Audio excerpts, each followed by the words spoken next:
Olá pessoal, tudo bem com vocês? Eu estou aqui agora gravando o segundo vídeo de respostas da terceira jornada do Garimpo Urbano. Então quero responder as perguntas que foram feitas ontem nos grupos da terceira jornada do Garimpo Urbano. Vamos à primeira pergunta. Gostaria de saber se a prata extraída de chapa de raio-x é radioativa. Qual o perigo que tem de trabalhar com a chapa de radiografia? Não é radioativa e nesse aspecto não há nenhum perigo, né? O perigo está no manuseio dos reagentes químicos que você vai utilizar.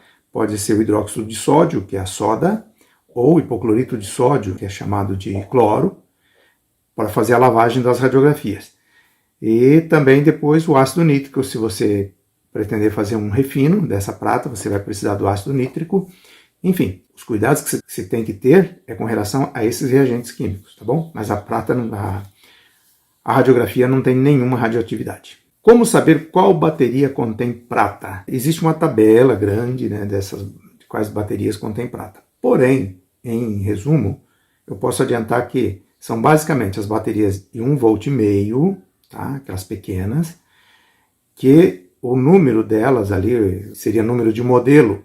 Elas começam com 3, 386, 3, enfim, as que começam com 3, basicamente todas têm um bom teor de óxido de prata. Tá bom? O Volney diz que as placas de celulares, na região deles, estão sendo pagas até R$350 o quilo das placas em L. E ele quer saber que metais são extraídos dessas placas. Bom, as placas celulares têm uma variedade grande de metais. Ela contém ouro, contém prata, contém paládio, contém platina, contém ródio, tá? Contém cobre, alumínio, enfim, há uma variedade grande de metais contidos nessas placas de celulares. Por essa razão, né, esse valor tão alto. O Marcelo Márcio faz aqui diversas perguntas. Bom, ele disse que está precisando ganhar dinheiro, está muito difícil, né, por isso ele está participando da jornada do Garimpo Urbano. Então, Marcelo, permaneça na jornada do Garimpo Urbano até o final e você vai conhecer uma oportunidade de negócio. Realmente, ao tempo em que a coisa fica difícil de um lado, as portas se abrem do outro lado, né? Basta a gente buscar, pesquisar, não nos conformar com a situação, então sempre há uma oportunidade nova. Então fique comigo até o final da jornada e você vai entender exatamente como funciona esse negócio. E ele pergunta também se vale a pena garimpar nas TVs de tubo antiga. Bom, eu não tenho, né, todo o conhecimento, não sei tudo, né? Nós somos um eterno aprendiz e eu confesso que eu nunca trabalhei com essas sucatas de TVs antigas. Mas o que eu posso garantir é o seguinte: havendo um circuito integrado, há a presença de metais preciosos, em mais ou menos quantidade, mas sempre haverá. O Neide Henrique diz que ele trabalha com eletrônica, informática, e sobra muitas placas para reciclagem e ele quer aprender a extrair. Então, permaneça aqui, você está no lugar certo, tá? Acredito que eu seja o único profissional no Brasil, e talvez a gente seja um número bem escasso no mundo, que ensina a extrair esses metais. Eu acredito que sou um dos poucos do mundo, porque eu tenho alunos de diversos países. Tem aluno na África, tem aluno em Portugal, tem aluno na Suíça, tem aluno na Finlândia, né, no Uruguai, enfim, aqui na América Central. Então tem aluno em diversas regiões do mundo. O Lívio de Mello pergunta: matéria-prima desse trabalho é cara? Vamos primeiro a essa pergunta: o que é caro, né? Nós precisamos entender duas coisas. Existe o conceito de preço e o conceito de valor, né? Uma Mercedes o preço de uma Mercedes, digamos, que esteja em torno de R$300 mil. Aí a outra pergunta é: ela vale R$300 mil, né? Se você tem R$300 mil para comprar um carro, você vai preferir comprar uma Mercedes por R$300 mil ou um carro popular por R$60 mil? Né?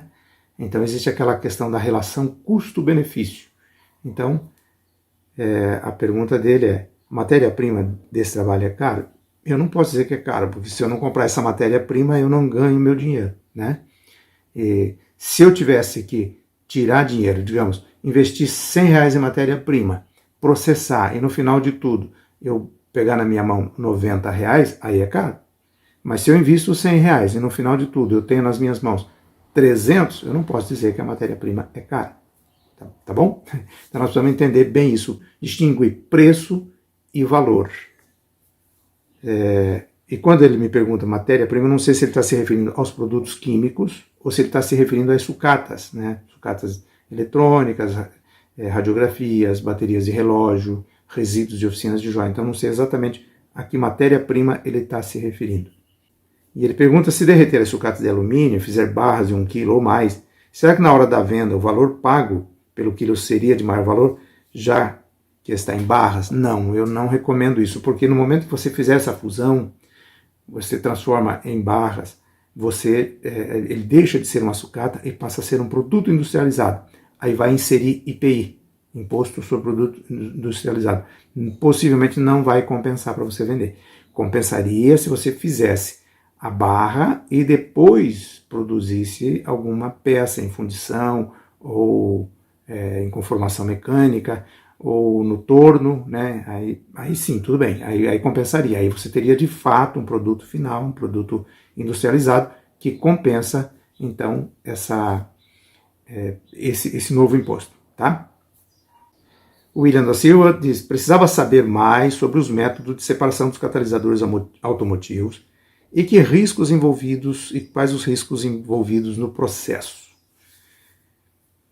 Saber mais sobre o método de separação. Bom, eu vou fazer um resumo aqui, não sei se é exatamente essa a sua pergunta, né? Se você está se referindo ao processo de extração dos metais preciosos dos catalisadores. Mas basicamente você tem que fazer uma cominuição, que é uma moagem bem fininha, né? Em torno de 150 mesh, isso seria 0,1 milímetro. Isso seria equivalente a você pegar 1 milímetro e dividir ele em 100 vezes, tá? Então seria o tamanho de cada partícula. Mas isso é fácil de fazer, você pode fazer um moinho caseiro, você pode fazer um pilãozinho de ferro, né, improvisar um pilãozinho de ferro, depois passar numa peneirinha e fazer então essa cominuição. Feito isso, você vai extrair o paládio, a platina e o ródio através de uma reação com água régia. A água régia vai solubilizar esses 3 metais, eles serão transferidos para a água régia, né, vão se tornar líquido, e a partir daí, então, é que se faz o processo de refino e separação desses metais. Gostaria de saber quem são os compradores finais das placas de celulares. Existem vários compradores, mas a maior, que eu tenho conhecimento, é a Lorene, né, que fica em São Paulo. O Marcondes pergunta se as aulas serão só dia 14. Não, as aulas serão dia 14, 15, 16 e 17. O Antônio Mesquita pergunta se alguém sabe extrair o ródio do catalisador. Bom, eu sei extrair o ródio, sei extrair o paládio, sei extrair a platina, tá? O Juarez Grit diz que está juntando chapa de raio-x, tem um pouco guardada, e qual é a forma de extração, se cloro ou soda cáustica, e como fundir a prata.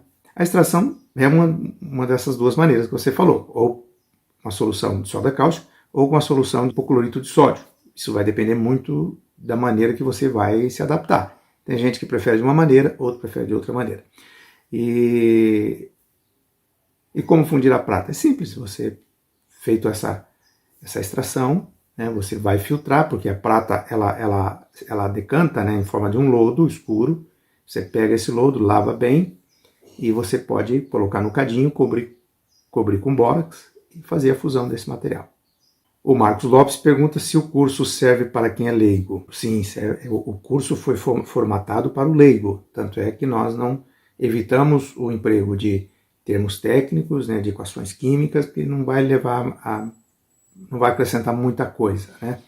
O leigo, ele quer pegar o material, processar e ter o metal precioso na mão. Então o treinamento é voltado para isso, tá? O valor aproximado para ferramentas. Existem 2 maneiras da pessoa trabalhar, no modo profissional e no modo que eu chamo de modo amador. Tá? O resultado é o mesmo, o que muda é o tempo de execução de um processo. No modo amador, um investimento talvez aí estourando R$2.000. No modo profissional, um investimento de R$5.000 no máximo. Tá? Mas tudo isso a gente ensina no passo a passo, detalhadamente. Consigo extrair de quais tipos de sucatas?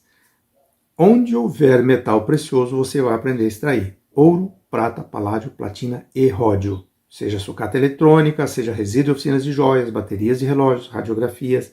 Onde houver a presença de um metal precioso, Se houver na natureza, também você vai aprender a extrair. Daniel Santos pergunta se em placas eletrônicas é possível extrair metal precioso. Sim, é possível extrair todos os metais preciosos que contém uma placa eletrônica, que é uma variedade grande. Ouro, prata, paládio, platina, ródio, irídio, tem também cobre, alumínio, níquel e por aí vai. Uma infinidade. Tem placa que chega a ter 17.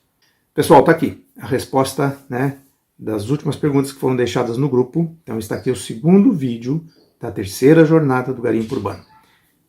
Um grande abraço. Logo mais à tarde o grupo será aberto para perguntas. Fique à vontade para perguntar. E amanhã estarei postando novas respostas. Valeu, pessoal. Tudo de bom para vocês.